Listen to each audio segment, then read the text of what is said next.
ஸ்ட்ரைக்ல Surya ஓட்ஸ்லேருந்து first one. Square லெக்ல திருப்பி இருக்காங்க. அங்க ஒரு 6. இவர் சந்தித்த முதல் பந்திலே ஒரு 6 கொண்டு வந்திருக்காங்க Surya. Second one. Dot ball. அருமையான லைனை பிடிச்சி டாட் பாலை பதிவு பண்றாங்க ராகவன். Third one. ஒரு ஃபைனல் திருப்ப பார்த்தாங்க.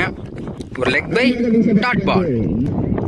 ஸ்ட்ரைக்ல சூர்யா நின்னு வந்துச்சு. பால் கரெக்டா மீட் பண்ணிருக்காங்க. அங்க ஒரு 6. இந்த ஓவர்ல 2 6 பதிவு பண்ணிருக்காங்க சூர்யா. நெக்ஸ்ட் அதே முயற்சி அங்க லாங் ஆன்ல போயிருக்கு. அங்க ஒரு 6. பேக் டு பேக் தொடர்ந்து 2 6 பதிவு பண்ணிருக்காங்க. இந்த ஓவர்ல 3 6 கொண்டு வந்திருக்காங்க சூர்யா. ஹாட் 6 சான்ஸ் இருக்கு. ஃபைனல்ல திருப்பி இருக்காங்க. கண்டிப்பா அது ஒரு 4 தான். விரட்டி போனா பிடிக்க முடியாது. அங்க ஒரு 4 பவர் பிளேயர் நல்லா யூஸ் பண்ணிருக்காங்க சூர்யா. 3 6 ஒரு 4 பதிவு பண்ணிருக்காங்க இந்த ஓவர்ல.